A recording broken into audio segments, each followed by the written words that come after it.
Okay, g'day Ryan, how you going? Very good, thanks. That's good. Thanks for coming on and congratulations on your Last Man Standing win just last week. I appreciate it. Thank you. Yeah, you went back to back. Yeah, it was I didn't necessarily think that was going to happen halfway through the race, but I figured out a few ways to pull it off. Yeah, awesome. So I can see you've been running backyard ultras since 2017, but when did you actually just start running? Oh, well, I started running like back from, junior high, just cross country. Honestly, we didn't have like much of a running pro. I was like bigger into basketball and things like that in elementary school. And then there was, I don't know if you have it in Australia, but we'll have like gym class where they test you on how many pull-ups you can do and Oh, doing the mile and yeah. all that. And I had never run a mile before in junior high, and they just had us do this mile run. And my gym teacher afterwards said, you just broke the school record. And I was like, oh, really? And then my buddy on the next, gym period beat my record. And then I got the urge to have to go in the afternoon and beat it back. So Right. I think I realized that I was a little bit competitive even back then, but that was my first stint with running. I was just kind of naturally good at just general running, a mile to 3 miles. So I ran cross country and track, and yeah, I didn't get into ultra stuff until much later on. Yeah, because I was looking at your Strava, and by the look of things, it definitely looks like you've run some fairly fast times over those shorter distances. Yeah, I really started running with a group of guys that primarily they're marathon runners. Yeah, So did a lot of, marathon training with like, yeah, a lot of, track work and VO2 max and lactate threshold stuff. And so even though I've tried to slow down and manage, more time on feet with ultra training, I do get caught up in running with them and end up running, because I do like to run with people. So yeah, a lot of times I'll coordinate my runs, even if they're supposed to be slower runs. I'll get pulled into what they're doing, and I'll run some faster runs. I definitely don't run as, you know, I do still like to do some speed work even while I'm ultra training, because I just feel like, working on that turnover and running faster paces makes the slower stuff seem that much easier. So I do think there's still some benefit to doing it. But mm, yeah, I've definitely it's been a process to kind of like slow myself down. And I'm also not getting any younger too, so like I gotta realize that I need more recovery than these younger guys that I run with. But yeah, it's been good. I'm slowly learning. I'm definitely one that's had to learn through trial by fire. I haven't necessarily just picked up on the ultra stuff right away. It was mm, almost like I had to learn valuable lessons every time I've done one of these. So, but yeah, I feel like I grow every time, which is kind of what makes it exciting. And I feel like I can improve almost every time I do one. yeah. I mean, looking at your record, it looks like you have improved nearly every time you've done one. Yeah, it was funny because this local one was we just thought it was some quirky race that the race director came up with. We didn't even realize at the time that it was kind of designed, by Laz. And I think the first one was, when we heard about it locally here, was right around when the first one he had come up with the idea. I think it was 2016 was when we heard of it here. And so we just thought it was this crazy thing, and we're like, hey, let's try that. Like I had just done my first ultra, which was it was a 50 miler. I went straight to doing a 50 miler and just got wrecked. Right. And my buddy that I had run it with, his wife at the time, had just come across this on social media, and she goes, man, she thought the 50 miler was crazy. She goes, you got to look at this. And then she like described it, and we were just like, man, that sounds ridiculous. Like, I wonder how far we could go. And we just thought, well, that would be a good way to see how much further than 50 miles we can go. Mm. And that's kind of how it all started. So Yeah, so that was your first one in 2020, sorry, 2017, that Last Man Standing Ultramarathon, and that's still what it's called to today as well, yes, right? Yeah. yes, yeah. And the course here, it's kind of funny, the evolution of it. Obviously, it's really just grown every year exponentially, but um, the goal here was like it was almost one of these things where nobody thought you could even break 100 miles, you know, at that point. Yeah. And so it was like this pinnacle of like knowing that you really accomplished something when you're in 100. But particularly with the course, our local course at Pineland Farms, um, it's they don't do a day and a night loop like you know the way the format's set up in most of the places now. Mm. So running like the trails 24/7 really has a cumulative effect, and they're you know some good hilly trail. I don't know if it's like 350 feet of elevation, but nice, beautiful trails, not like super technical or anything like that, but it definitely grinds on you. And um, yeah, I just thought, you know, 100 miles was going to be it. And then it just every year we kept breaking the course record and breaking the course record. And, you know, despite breaking the course record, I just could never win. I was always getting the assist. So I was kind of like the bridesmaid, never the bride kind of thing. And it got to almost get to the point where I started just like, man, am I ever going to win one of these things? So getting over the hump last year was really, you know, that was for me like a big turning point. And ever since then, I've kind of just taken off like as far as, you know, the sky's the limit. So Yeah. And after that first one you did in 2017, like, did you fall in love with it? Were you like, I can't wait to come back next year? yeah, man, I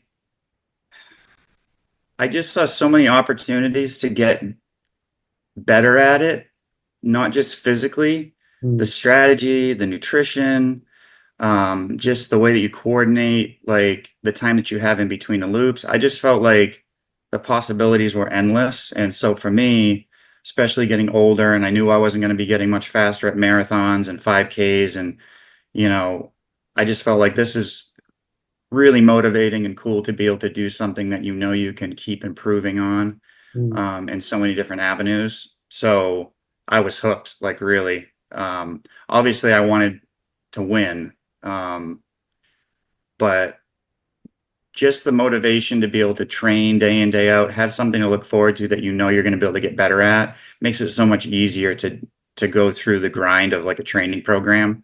Yeah. You know, I was getting to the point where I had run a lot of marathons. I'd done the Boston Marathon several times, and you know, you might squeak out you know, an extra minute on your time or this or that. So even though I love the marathon, it was just like all this training for essentially just kind of spinning your wheels and kind of doing the same thing over and over again. So this seemed like you really could just do something that mattered in my mind anyway. So Yeah. One of the things that I've noticed is, well, two things. First of all, that you have been improving from year to year, especially from 2017 to 2021, but you were only running one backyard ultra a year. So is there no other backyard ultras around you, or why were you only doing one per year? yeah, well, for one, I never really thought it would evolve into me trying to get into world championships. It wasn't even really on my radar. But Mm. then there's the local guy that I had lost to a couple of times, Jason Begonia, who's been on the US team 2 or 3 times. Unfortunately, not this year. He's an alternate. But he had this local last man at one point was I think it was a gold ticket, they called it back then. But he actually won free entry into Bigs by winning one year. And that kind of first opened my eyes to holy cow, like there's this bigger thing. And so then when he made it, I just kind of felt like, well, you know, I'm kind of on his level. Like maybe I could make it too. Like I just have to win this thing, you know? And then unfortunately, like that was the only year that they offered a golden ticket for our race here because some of the bigger races had come about. Mm. So then it was this journey of trying to find you know, a race that I can qualify to get there. And Yeah. that ended up being basically this 2 or 3 year long journey, which obviously is now going to be able to happen. Actually, 2 years ago, I was first alternate Mm. for the US team, and I ended up coming down with it was either a combination of me recovering too late from an injury or an illness, and I wasn't going to get a good training block in. And I told myself I wasn't going to be like fit and put on, like what I would consider like, I mean, you're going to the big show. Like I'm not going to go there like half fit, and just put up a real crummy performance. And I said, and I didn't want to do that to the US team either. So I had talked to the powers that be there and told them that, hey, like give this to somebody who's like trained for this so that you guys have the best shot to win. And so I'd kind of given up my spot that year, but then it was always one of those things where like, I got to get back there. I really feel like I can't complete this story until I get there and I can run with all the best. Yeah, sure. Um, so with these first 4 years from 2017 to 2021, you mentioned how you were so intrigued by finding ways to improve, and there's so many aspects of backyard ultras that you can improve in. So you ran 19 in your first one, then you went 24, 27, and then 34. So what would you put the improvement in those first four? What did you improve in, and what did you work on to improve so much? Yeah, so the biggest first improvement was when I trained, I basically took an old marathon training program because I do train other athletes and um, to essentially try to qualify for Boston. So I took that and kind of morphed that into an ultra training program. So I really just added a couple of back-to-back long runs on the weekend instead of just one long run. But I did almost no trail running. I did some trail running, but I did no walking or hiking whatsoever. Mm. And being that, I estimate like maybe 20-25% of the race is walking, power walking, walking up hills. I really hadn't trained those types of muscles. So my biggest thing that I had changed was just on my off days, my recovery days, I would go for a hike. Mm. And that was it. That was the only thing I did other than obviously you get better about like eating and I think I was taking in too many calories and it was causing digestive issues and things like that with strategy, how fast to run the loops, how much recovery do I actually need. So those are probably the two initial things that I focused on is just honing on the nutrition and then just getting a lot more time on feet and not just sheer miles. Yeah, yeah. Yeah. Now, you ran a huge race at Capital in 2022, the 52 yards, and that would have been the race that got you as the first alternate for the USA team then. Yeah. And that was a huge improvement. So was that just down to pure motivation to try and make that at-large list, or did you do other stuff as well? Yeah, actually, it's funny. Just I think back of it, and I forget the timeline. But when I went there, I went with Jason, who he and I have now become friends, even though we were initially not the not the case. He was my enemy. Yeah. But he and a gentleman named Ed that we've all won the local Last Man. We all went there together as a goal of trying to break 200 and possibly trying to win. I knew that it was a silver ticket, I believe, at the time, but I actually had no intent necessarily on doing it to try to get into bigs at that point. My real goal was to prove to myself that I could actually run 200 because I knew Jason had run. He had gone to bigs and he had run 200 some odd miles. I'm not sure the exact number, but it was just more of a mental thing for me to be like, to know that I was, as good as him, that I could run that far because I hadn't even run close to that far before. But I was like, I just felt like our course was so uniquely challenging that I think the number was being skewed. And because I'm not sure his numbers, but he had only run 4 miles more than me at our local one by winning. And then he went to bigs and he ran like 100 miles more than what he had ever done before. And I'm like, well, that's crazy. Like he hasn't done anything different since then. He hasn't had much time to improve in so many ways. So then it started making me think that the course might have had some issue, something to do with it. So I kind of wanted to go to another course, another venue to see if that were the case. And it really was. It was a game changer to realize how different it is, not only mentally, but physically to be able to change halfway through, let's say 12, 13 hours. And, you can change your shoes out. You've got like a different mindset, like switching to different terrain. obviously the elevation's easier when you're running the night loops and you're on, paved road or whatever. So yeah, that big jump, a lot of it I'm sure was because of the course and the way that it's being set up. Um, but yeah, what pushed me to go as far though was those two gentlemen there, and that we all had a goal of all trying to eclipse the 200. And after we got to 200, it got kind of hard to keep the why in my head as to like, okay, now why am I doing this? I just hit 200. I just proved that I can do it. Now what? There's still like 8 people, 7 people left, or whatever it was. Yeah. And I thought after 200 miles, there might be 2 or 3 people left. So then I start getting in my head and, not really understanding like, okay, what do I need to do here? I guess the moral of the story is don't set your goals too low, because once you hit them, you don't know, like your brain just doesn't, it knows that it can just turn off. Yeah. Yeah.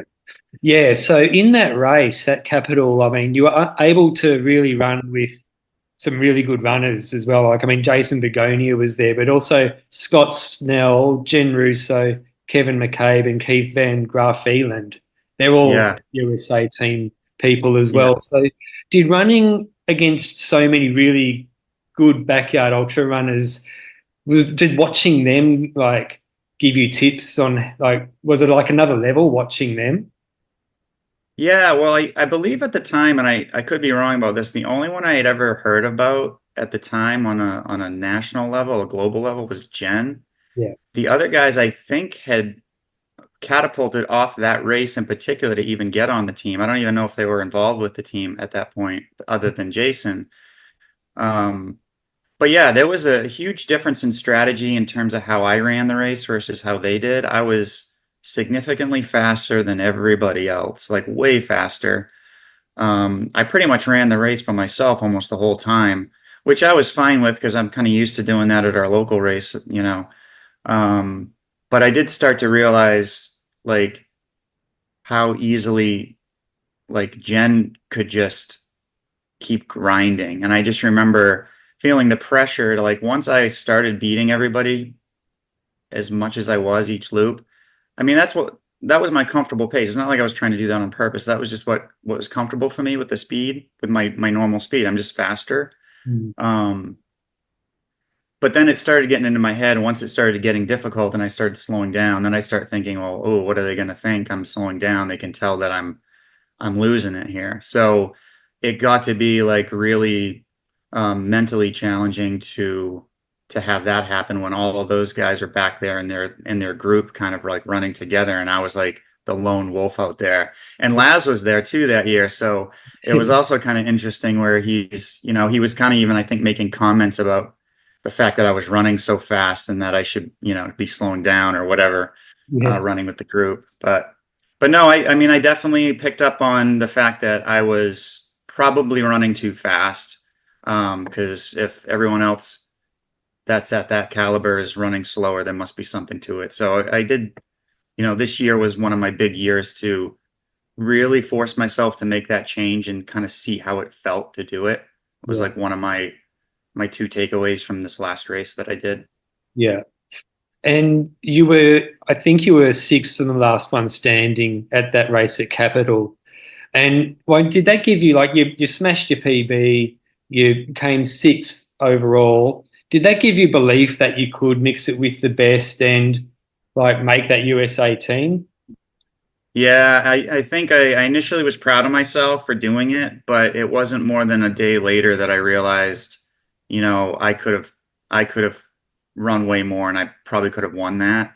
Yeah. And I don't think it was more than 2 weeks later that I signed up for another one to try to actually get at the time was like would have gotten me further up the list to not be the alternate. Mm. So I did another one that summer, later that summer. Unfortunately, I ended up getting sick for that. Literally the day before the race, I had like a crazy fever. I tried to run the race, but it didn't end up working out. But yeah, That was, from that point on, it definitely I was driven to do it like one way or the other. yeah. And that was Ode for Laz, wasn't it? Yes. Yeah. Yeah. I literally woke up the morning of and I had like 102 fever or whatever, and they were still doing COVID protocol back then, so you have to like literally get your temperature right before you even start the race. Yeah. And I remember having to like take a bunch of meds just to get my temp down, just to even get under the number. And I was like, well, maybe I can run this, like sweat this sickness out of me. But I can't remember how many loops I ran, but eventually it just got worse and worse, and I just had to call it. I only ran a handful of laps, I think, for that one. Yeah. I know a couple. I know I've spoken to Justin Wright before. I think he was the last Oh, one standing out. yes. And from what I remember, it was a pretty hot, pretty warm and humid race as well, wasn't it? Everyone had their tops off and stuff. Yeah, and that they also had like a delay in the race where it was like torrential downpours and thunderstorms. They had to actually postpone the race. Right. So Yeah. that was one where you had to win in order to get to punch your ticket. Your total number wouldn't even have counted that year. Yeah. Yeah. So after missing out on making that, well, you did make it, but you didn't run. But Right. after that happened, did you go no straight away? Yeah, I want to qualify for 2024, or did it take some time to find your mojo again? No, I was pretty, I don't know if angry is the right word, but I was really disappointed. I was in great shape at Eau de Laz, and I was just so I mean, I was signed up for Capital the next year immediately. So like I knew I was going to be trying to qualify again. I mean, I was obviously concerned in the fact that every year the numbers keep escalating. So now I'm like, 52 wasn't even going to be close to getting in. So it was like one of those things where I knew like, okay, here we go. But no, it didn't take me long. I mean, at the same time too, it's kind of funny, even though this local race is, not even affiliated with like, the higher level numbers and even getting into the world championships. It was just, it's like one of those things where I just feel like I can't put it to rest until I win this local race. So I've got two things going on. I want to get to the world championships, but then I also need to, get this local race, kind of under my belt. So they Yeah. were both pretty motivating, and it worked out well to where I could, um, stay focused, because a lot of the races that, to qualify for bigs were almost kind of like at a completely different time of year. So it gave me something to train for year round. Like I basically had come to the point where I'm like, okay, I'm going to at least be doing two of these a year. Mm. It just so happened that I ended up doing, I think, three this year, um, but yeah, so I think that following year with Capital, I also ended up having some type of injury to where I wasn't going to be trained to be able to put up that type of number. So I ended up not going that year. Um, so that was pretty crushing and disappointing. But then I had come across the Suguaro Showdown earlier this January, and that was the one where I knew, okay, this is my time to do it. So. Yeah. Um, and that was run in January this year. It was a silver ticket race, so you knew if you win, you're in. How long before that race did you make it a target?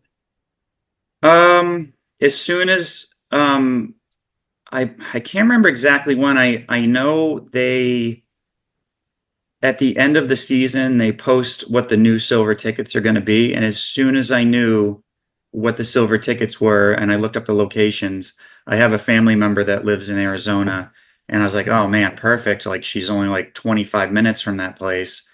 It's a first time silver ticket, a first time event. It was from a race director that's done other events, so I knew it was going to be a good event, but I knew, man, people might not even have heard about this thing. I might get lucky and be able to sneak in and get this silver ticket. Because Yeah. you do see some of these silver tickets where they get away with running like, 30, 40, 50 miles or whatever and win the thing. So I'm like, well, maybe I can sneak in and get an easy one, Yeah. which ended up not being the case. So, but I did. I signed up right away as soon as I found out. Yeah. Yeah. So I read in your race report on Facebook that before the Suguaro Showdown, you were tipping about 48 would do it, would be the winning distance. So leading into the race, was that your mindset? Was it all about being the last one standing and getting that silver ticket? That was my sole purpose. I didn't care the distance necessarily. I was going there to win. Yeah. And I think, again, that was probably my biggest lesson learned from earlier this year is trying not to put numbers on things anymore. I'm very analytical by nature. Like it's kind of like the doctor in me where like I always need to know like details and information, and I almost do that to my detriment because I like to have stuff written down on paper, and I like, okay, I have this goal, this goal, this goal. So I learned not to make assumptions about stuff because as soon as it doesn't happen, then you just start reeling and thinking about, what didn't go right, and all this negative stuff enters your head, and Mm. and I just don't do well with that. So I work on that. That's like part of my mental game that I've been trying to work on is just trying to just enjoy the moment and not overanalyze it. Because I looked at that list of everybody on that, that was signed up, and there were very few people that signed up. I don't even know how many it was, but it was like maybe 20 people. I don't even know.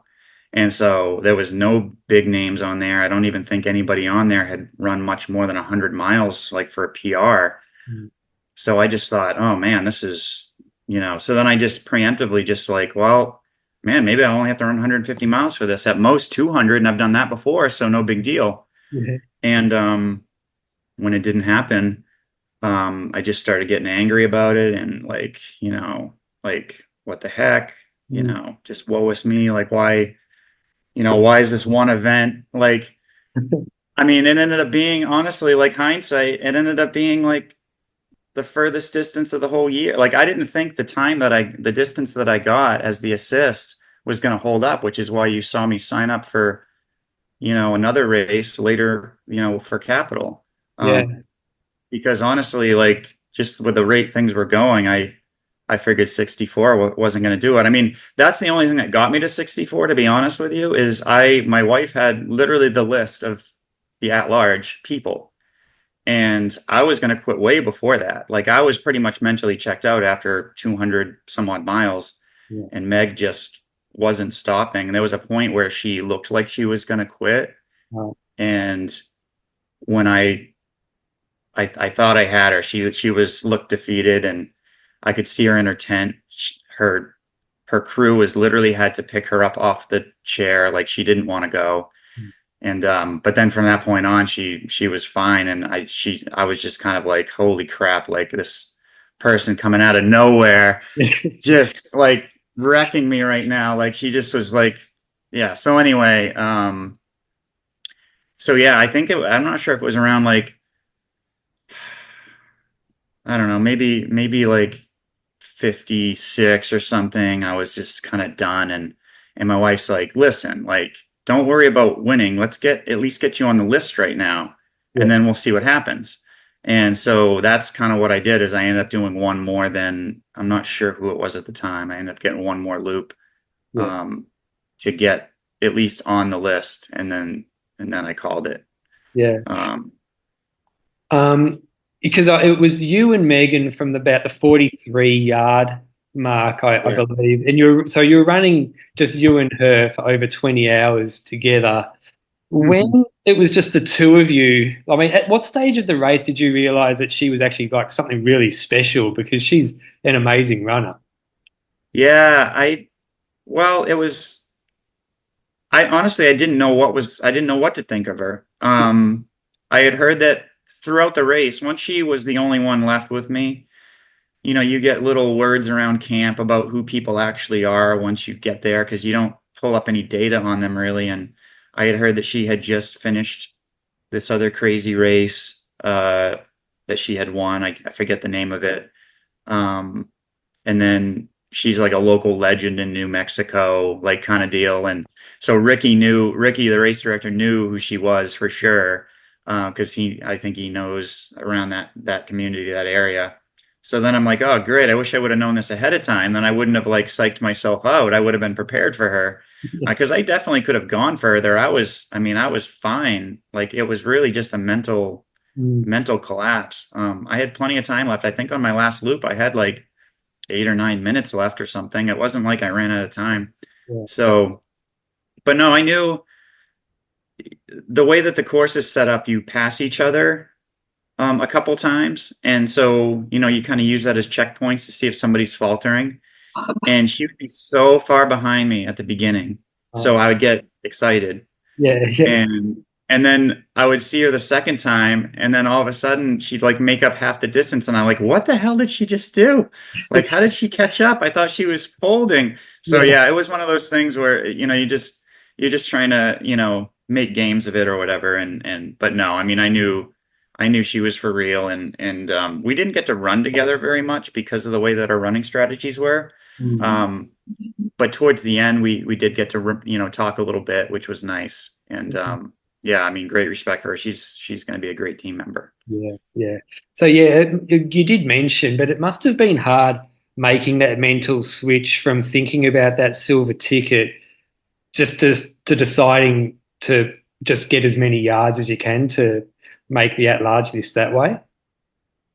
Yeah, I mean, at the time, I mean, I owe it to my wife because honestly, I had shut myself off. Like I was so I was just mad about the whole thing, and I just felt like I had this idea in my head of how it was going to go, and yeah, so when it didn't pan out, yeah, I mean that's why crew's so important. They think for you, right? Because I was just making irrational decisions because I was tired, and but yeah, um yeah. So anyway, from that point on, I just remember when I got the number, and again, it's hard to be not happy about the fact that you PR'd by 12 hours, but at the same time, I was like, oh my God, like, is somebody gonna beat this on the ninth, the 11th hour, and I'm not gonna get in again.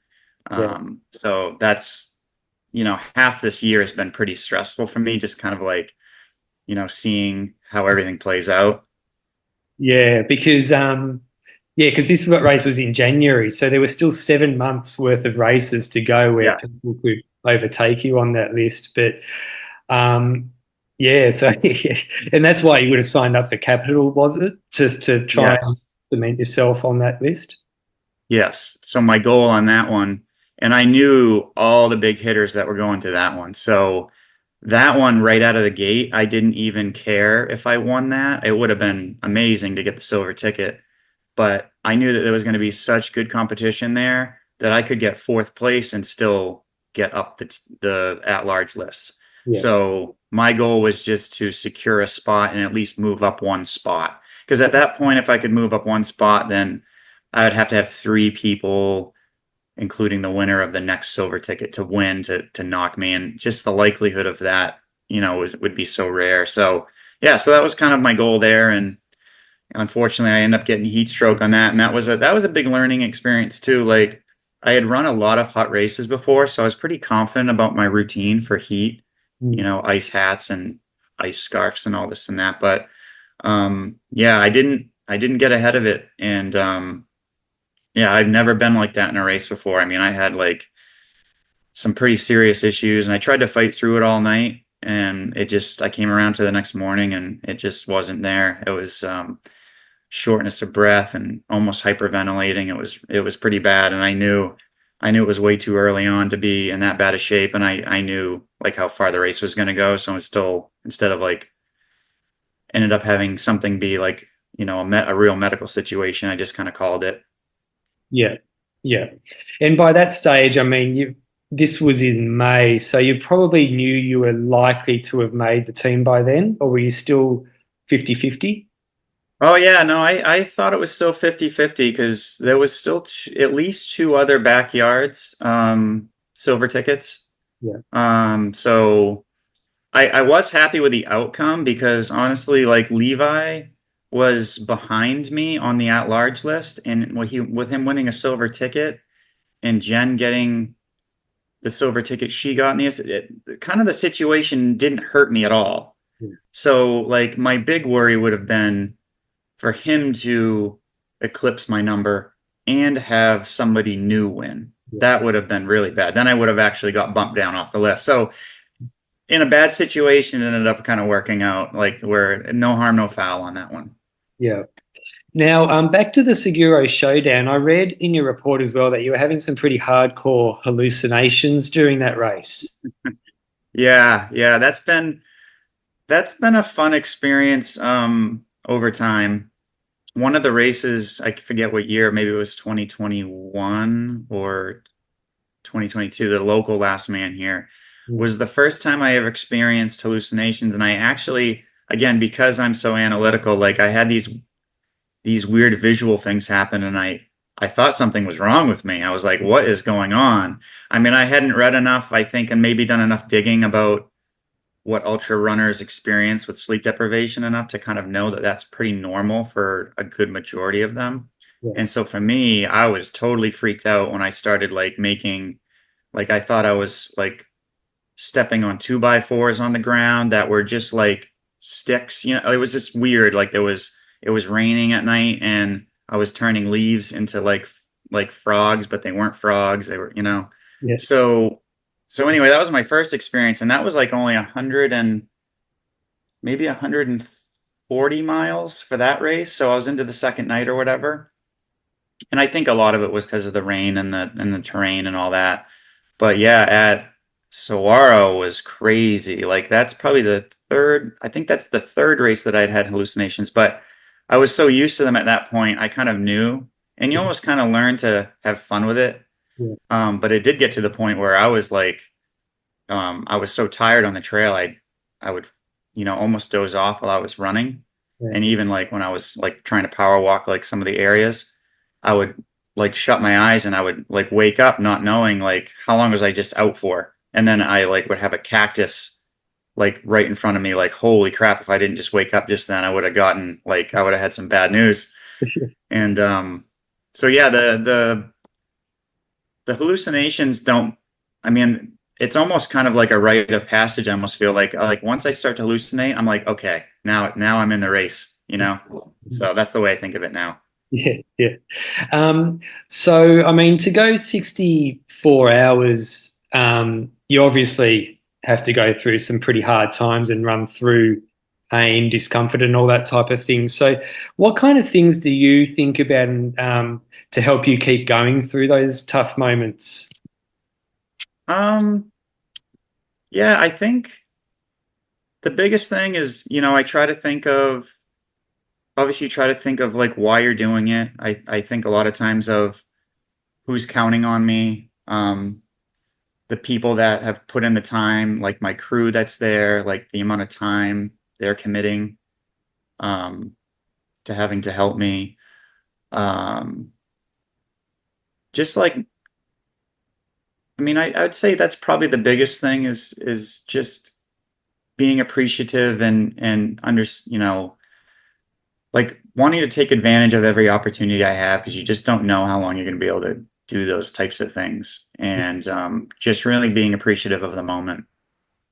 Yeah, sure.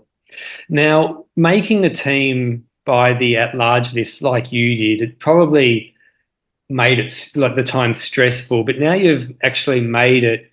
Is it actually a little bit more satisfying running 64 yards and making it via that way rather than doing 47 or 48 yards and doing and earning your way in by a silver ticket? Yeah, I mean, yeah, for sure it's more stressful, I think, because nothing's guaranteed, but I do feel like it's been a journey that I've grown and I've adapted and I've learned something, and so I feel like I really earned it, you know. Not that other people don't earn it when they win a silver ticket and whatever, but you know, it was a PR, it was, you know, I had to go through and experience stuff I hadn't done before. So yeah, I mean, I feel like um yeah, I mean, I also feel like, you know, I think this might have been my, despite some ones where I was sick or injured, this was like my 11th like backyard. So I've done a lot of them compared to some people. I've listened to some of your podcasts where like I think it was Levi said he had, I don't know if he's only done like, I don't know, some of them have only done like 3 or 4 and they immediately are like running 250 miles. I'm like, man, that wasn't my route. But I feel like I've only just like hit, I'm not peaked out. I really feel like I can compete and really be up at the top at this race. And I just feel like I just needed that opportunity to get there. And for the confidence to grow and to run smarter race. And yeah, I mean, I just, like I said, I think a lot of the stress is off, and now I can just really focus on, being part of the team and kind of, you know, instead of me doing my own thing that I've kind of done to kind of get there, I really want to embrace trying to run with them as a group Mm. and, learn some stuff from people that have done it. Yeah, sure. The the race you won last week, it's not that, I mean, there's only about 7 or 8 weeks till the Sat Champs. So did you put like a limit on the amount of yards you wanted to do at Last Man Standing just so you didn't do too much before the Sat Champs? Uh, yeah, it's funny. Jason was asking me the same thing, and I don't know if he was asking because he wanted to know what he was going to have to plan on, because Yeah. obviously he and I knew it was going to come down to us. Um, no, and actually, I had my wife ask me the same thing, and my family, because they know how much I've worked to get to the World Championships, and they didn't want me to risk injury, not being healthy for it. Mm. But from me, like, I think it was my first capital where I had run the 52 yards. I my big excuse from that was why I stopped that race is I had my local race coming up later in the fall, and I had accomplished this big goal of running over 200.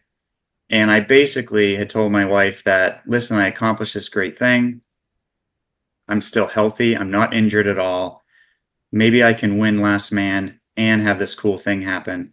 And then what ended up happening that year is I ended up getting, I don't know if it was COVID or whatever it was, but I was sick. I didn't even get to run it that year.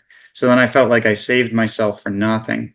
Mm. So I told my wife, for the rest of the time I ever run, I'm never going to try to save myself for whatever is a bigger event. If I can get to the start line healthy, I'm going all out every time I do it.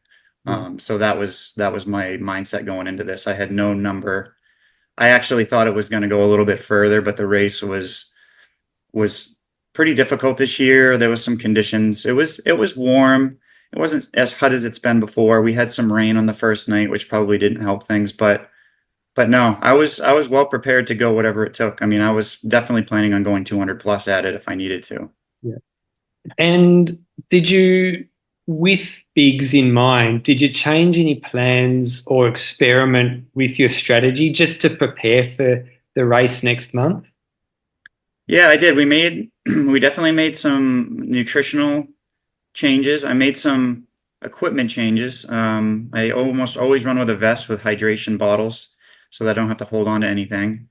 But I switched to a handheld, Yeah. and part of that was I wanted to be able to have the option to, if it was hot, to not have to wear a shirt, and if I didn't have to if I had to have no shirt, I didn't want to wear a vest and get chafed and all that. So I was like, well, let me practice with a handheld. So that was one difference. Um, Being more efficient during my breaks, because I knew, like, as time gets less and less, like, there's just a lot of wasted time sometimes with food and so forth. So we totally changed the strategy on when we deal with food. Get in there and more specifically try to get your feet up and rest for a few minutes, decompress, make that as like the priority, and not so much like get in there and then just start nibbling on food for 5 minutes, and before you know it, like, you have no time left. Mm. So, yeah, we kind of flip-flopped that to where I just grabbed food as I walked to the start line, and that was the way I managed the food. And you save 3 or 4 minutes doing that.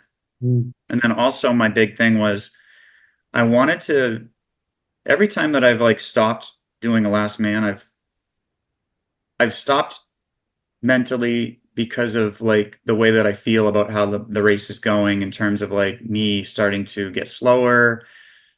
Not so much the discomfort itself, but feeling like I can sense the inevitable, like when I start slowing down my loops. And so this year, my goal was like, whether I win or not, I wanted to experience what it was like to degrade down to where I literally run out of time. Because I was like, if I'm going to do anything against these guys, I'm going to have to do that, because that's what you see all those guys do. They like eventually they slow down and then they can just kind of hold it there. And so that was my goal. And not that I wanted it to happen as fast as it did, because I actually like had to slow down way earlier than I thought I would, but I was able to drop my paces down because of some issues I was dealing with my knee was a little bit achy and my hip. I had to kind of change my cadence, so I had to slow down, and I ended up doing a I don't know if it was anywhere from 3 to 5 minutes of recovery, which normally I'm used to like 10. Mm. And to my surprise, it actually ended up not being too bad. There was some benefits to not taking as long between loops as, obviously you can't sleep necessarily.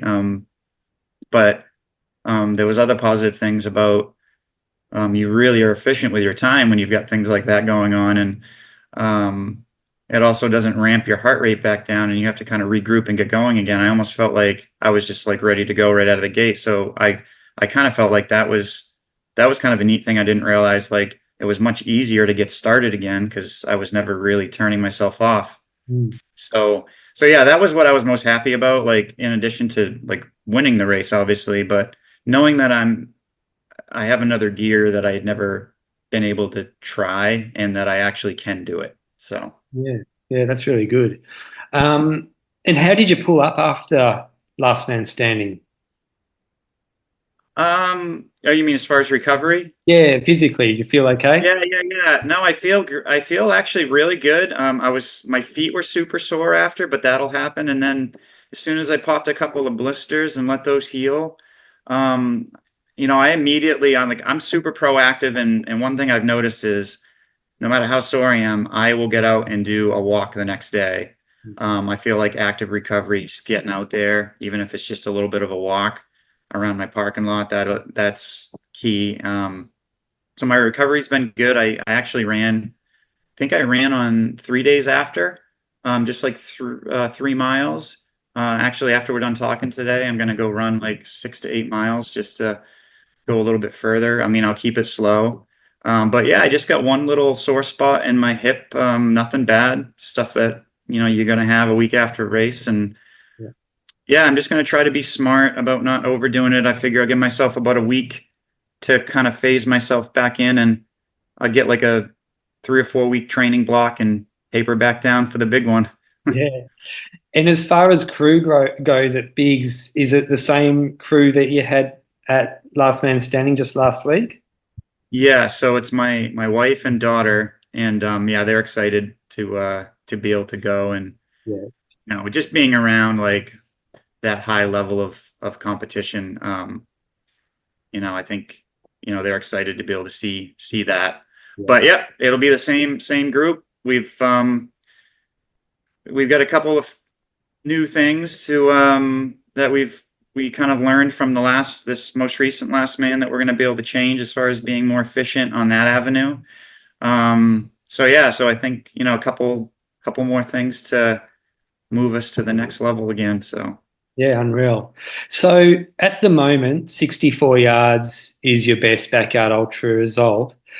What is there one particular aspect to running a backyard ultra that you feel is the key for you to go beyond that 64 yards?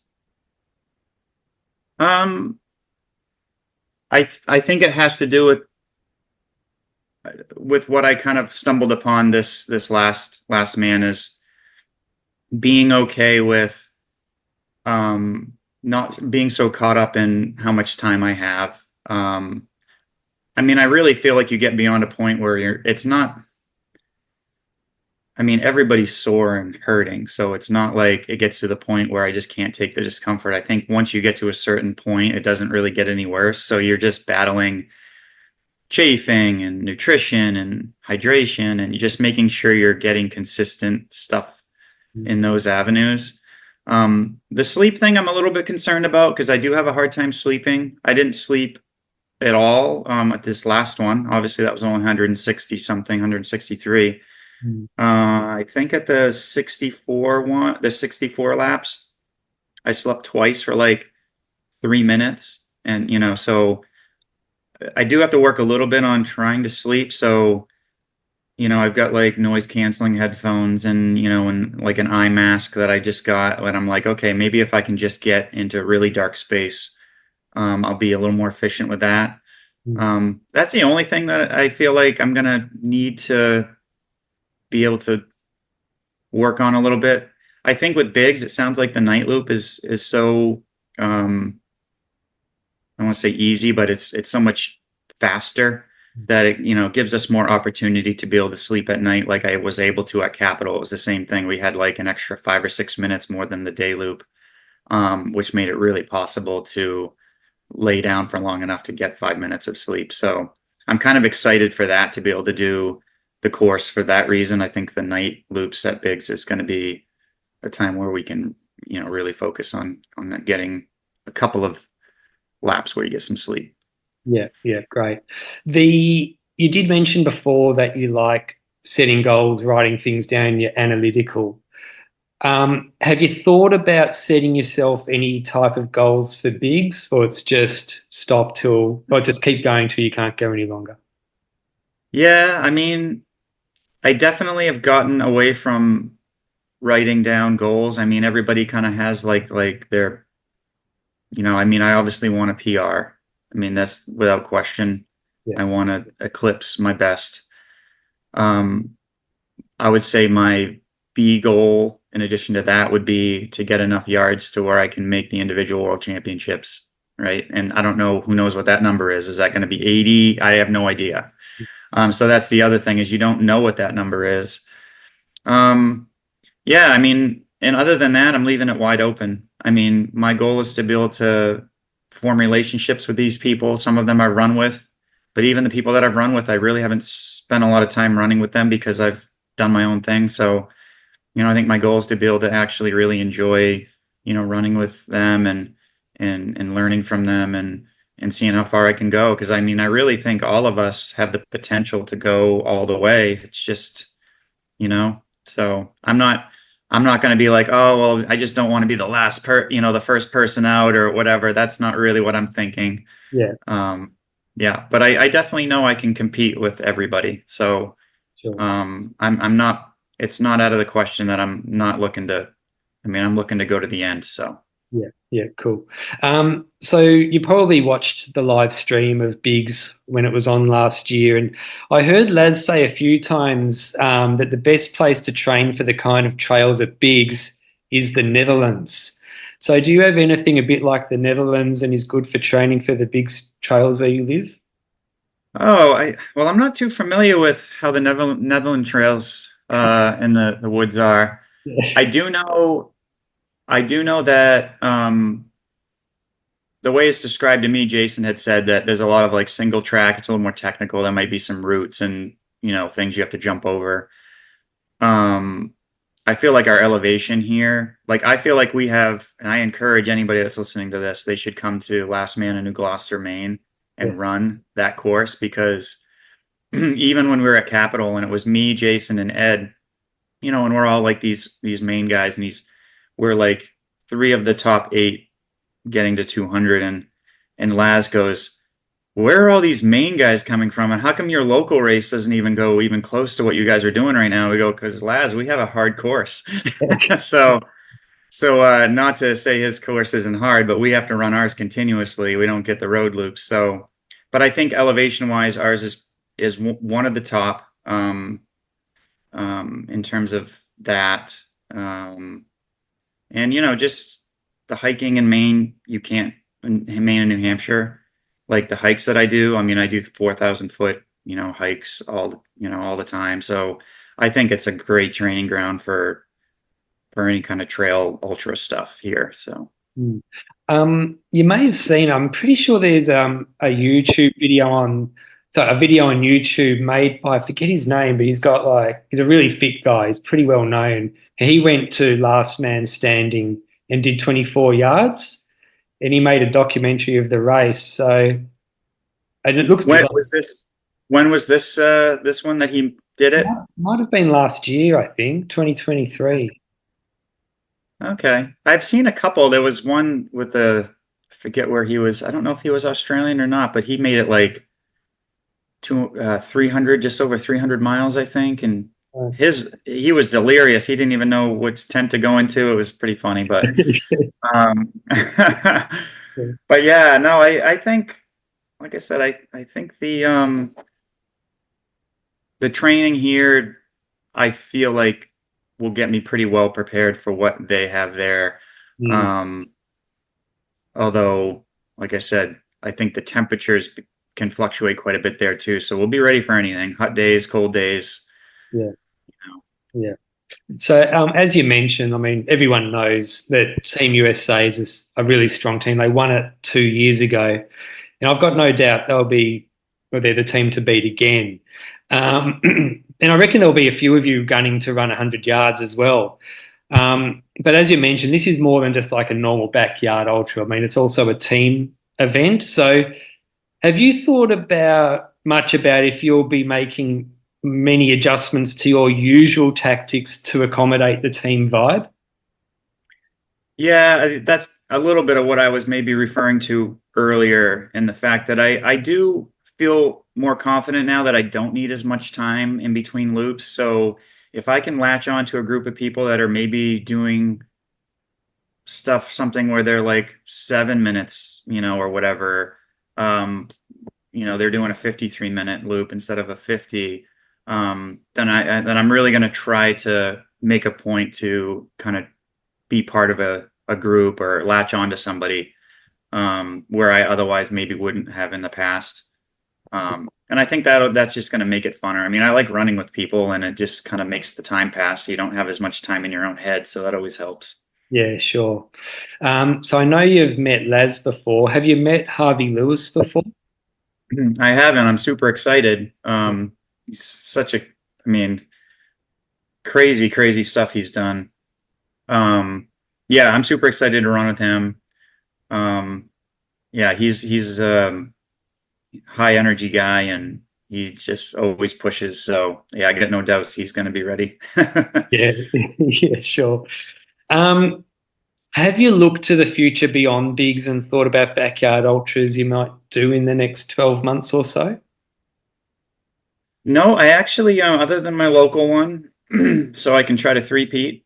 Yeah, I'm really just focused on this. My goal is to make this one every year, yeah, and that would be like my staple. And I'm probably not going to be running 3 of these a year. It's quite a commitment, yeah, not only for myself but my crew. So I think they'll appreciate the fact that I can just stick to doing one major one a year. yeah, Um, I know a bunch of my buddies are waiting for me to get this monkey off my back and get to the world so that I can start doing some other races. I have a couple of other ultra friends that would rather have me do like 100 milers and 100Ks and do some of these like um, adventure type of like runs at other places, which will be fun. But yeah, yeah, no any plans other than trying to make the team again next year with whatever I do at this one. yeah, unreal. And obviously, you did mention that making the individual world champs next year is something that you'd definitely love to do.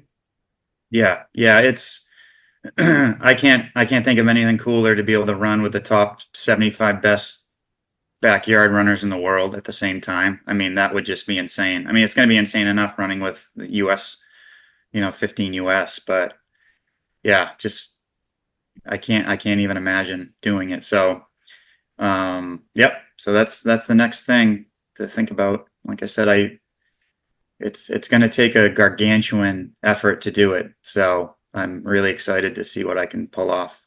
Yeah. So, I mean, so your first backyard ultra was 2017 and you did 19 yards and you just, as we mentioned, you just keep on improving and improving and like it's unbelievable. It's inspirational. I love like runners like you who started at 19, just keep on improving and keep improving. So I'm really interested. You may or may not know, I like getting 3 backyard ultra tips from my guests. So Okay. yeah, what would your 3 backyard ultra tips be? Okay. So I would say my first tip would be careful about your list of goals. Don't set things in stone. I mean, it's good to be open-minded. The worst thing that you can do in a backyard is to set too few goals, because once you hit them, you're just, it gives you a way out. So just, you just got to kind of be in the moment and just do things as they come. So that's one big tip, is just don't overanalyze and try to set things, set goals, specific goals. Yeah. The other thing is definitely, when you train, you should train, at least some of your training should involve trying to mimic some of what's going to happen during the race. So like eating, for example, I do a lot of training where I'll actually eat while I'm running every hour. Get your body used to being able to run while you're having to eat. So, you can learn to tolerate, figure out what you can tolerate when you eat. Like certain foods maybe are going to mess with you. So I also do a kind of a mock backyard where I'll do like a loop format workout. Maybe I'll do 6 or 7, even 8 loops where I force myself to sit down, cool off, right? Like, so you got to sit for 10 minutes, let your body cool off. You got to eat, and then you got to start back up again. So just getting used to the feeling of like having to turn yourself on and off like that, I think is valuable. Mm. And then the third thing is just when you go to one of these events, pick the brains of people that have done the event, see how they set up their camp. We learned so much stuff when we went to Capitol one year where, I mean, the stuff they had in their tents.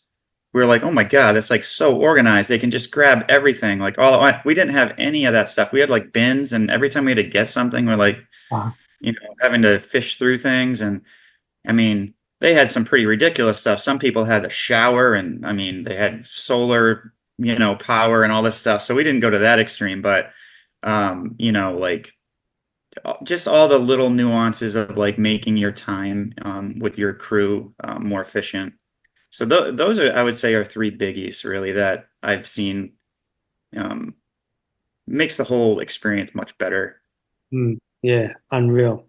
Well, you've done an unreal job with improving and qualifying for the team. I mean, I can't wait to see how you go at Bigs. I appreciate that. Yeah, I'm really excited, and like I said, it's been years in the making. So for me, I feel like, a lot of these other people, not that they didn't work their tails off for it to get there, but I feel like this culmination of like all these years and all these learning experiences and these bumps and bruises, like I feel like I'm primed up to like give my best performance. So I'm super excited. Yeah, unreal. And I'm tipping you're in your late 40s. Is that right? Yeah, yeah. Actually, the day of the race, I'll be 49. So Oh. October 19th is my birthday. So what a way to kick it off, right? Yeah, well, I mean, you probably get this a lot, but you're looking really fit for someone who's almost 49. I appreciate that. I do work hard. I try to, I exercise, I weight lift too, and I try to practice what I preach. I'm a chiropractor, so I try to, I obviously am preaching health and fitness and wellness and all that kind of stuff. So, for me, it's kind of a way of life, and I've just always done that. So, yeah. So I appreciate you. I appreciate the compliment. No problem. Well, look, thanks heaps for coming on, Ryan. When I saw your improvement and saw you running for Team USA, I thought I've got to get this guy on. He sounds like he's got a pretty cool story. Yeah, no, I appreciate it. I've been listening. I've listened to a bunch of your podcasts, and I was excited when you had reached out. So yeah, Yes. that's great. Yeah, great. Great. Well, yeah, thanks heaps for coming on, Ryan. I'll definitely be following along at Biggs, what you do there, and yeah, it's really exciting. I can't wait, and all the best. Great. Thanks, David. You too. Thanks. See ya.